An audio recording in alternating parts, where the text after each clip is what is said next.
সারা দেশ জুড়েই চলছে ডাকসু নির্বাচন নিয়ে জল্পনা কল্পনা। এদিকে নির্বাচন ঘিরে ঢাকা বিশ্ববিদ্যালয় ক্যাম্পাস মুখরিত প্রার্থীদের পদচারণায়। আজ থেকেই শুরু হলো ডাকসু ও হল সংসদ নির্বাচনের আনুষ্ঠানিক প্রচারণা। আগামী 7 সেপ্টেম্বর পর্যন্ত চলবে এই প্রচার, আর 9 সেপ্টেম্বর অনুষ্ঠিত হবে বহুল প্রতীক্ষিত নির্বাচন।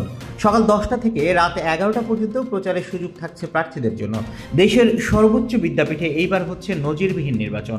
পুরো নির্বাচন প্রক্রিয়া হবে কঠোর নিয়মের মধ্যে। এর মধ্যে প্রচারণার ক্ষেত্রে রয়েছে অনেক বিধিনিষেধ। নির্বাচন কমিশনের কড়া আচরণবিধি মেনে চলতে হবে সবাইকে। ভোটার ছাড়া অন্য কেউ বিশ্ববিদ্যালয় এলাকায় প্রচারণায় অংশ নিতে পারবেন না। প্রার্থীরা চাইলে সাদা কালো পোস্টার, লিফলেট বা হ্যান্ডবিল ব্যবহার করতে পারবেন, তবে সেখানে প্রার্থীর সাদা কালো ছবি ছাড়া অন্য কোনো ছবি বা প্রতীক রাখা সম্পূর্ণ নিষিদ্ধ।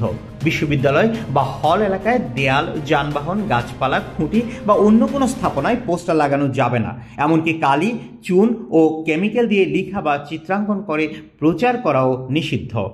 তবে ভোটারদের সাথে সরাসরি যোগাযোগের জন্য প্রার্থীরা চাইলে অস্থায়ী প্যান্ডেল, শামিয়ানা বা মঞ্চ স্থাপন করতে পারবেন। তবে ফটক, তোরণ, ক্যাম্প বা আলোকসজ্জা তৈরি করার কোনো সুযোগ নেই। আরও কড়া নির্দেশনা এসেছে ধর্মীয় উপাসনালয়, শ্রেণীকক্ষ, পাঠকক্ষ বা পরীক্ষার হলে কোনো প্রচারণা বা সভা সমাবেশ করা যাবে না।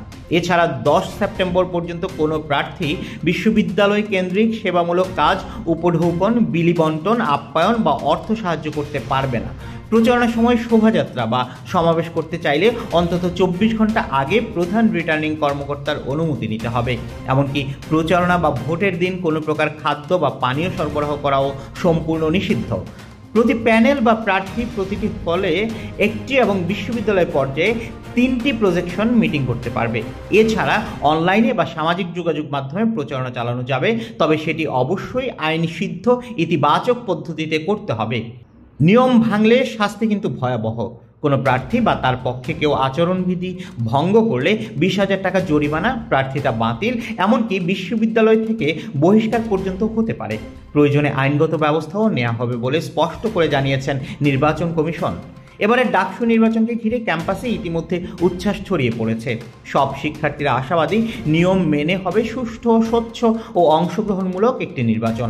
এখন সবার চোখ 9 সেপ্টেম্বরের দিকে, যেদিন ভোটের মাধ্যমে জানা যাবে কার হাতে যাচ্ছে ডাকসু ও হল সংসদের দায়িত্ব। DUCSU desk, zero TV.